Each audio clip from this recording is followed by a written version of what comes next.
Did AEG Live hire Dr. Conrad Murray? Answer, yes. Was Dr. Conrad Murray unfit or incompetent to perform the work for which he was hired? Answer, no. A court in Los Angeles clears concert promoter AEG Live in the Michael Jackson wrongful death lawsuit.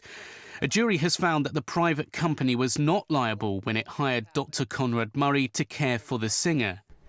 Outside, jury foreman Greg Barden said Murray was qualified and competent to do the job, which was a question they were asked.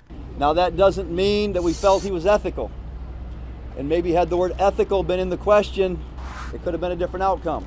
The lawsuit had been brought by Jackson's mother, Catherine, and his 3 children. The family claimed that AEG were negligent in hiring Dr. Conrad Murray and ignored signs he was poorly before he died. Catherine was in court to hear the verdict and lifted her glasses to wipe at her eyes when it was delivered. The 5-month trial has offered a glimpse into the private life and final days of the so-called King of Pop while he was rehearsing for a comeback tour.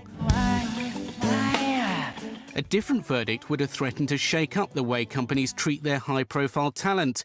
However, AEG attorney Marvin Putnam said they never considered settling out of court. We wouldn't consider settling for the very important reason that AEG Live didn't do something wrong here. Murray was convicted of involuntary manslaughter in 2011 for administering the propofol that killed the star.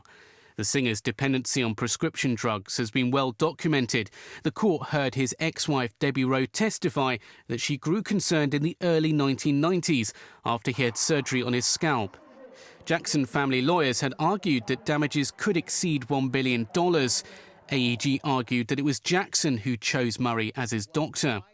The jury agreed that the singer had become well guarded and wanted control. Michael Jackson was pretty used to getting his own way. He was a big star. He had all these doctors who wanted to be his doctor, and he could pretty much get what he wanted. And if anybody said no, well, they were out of the mix.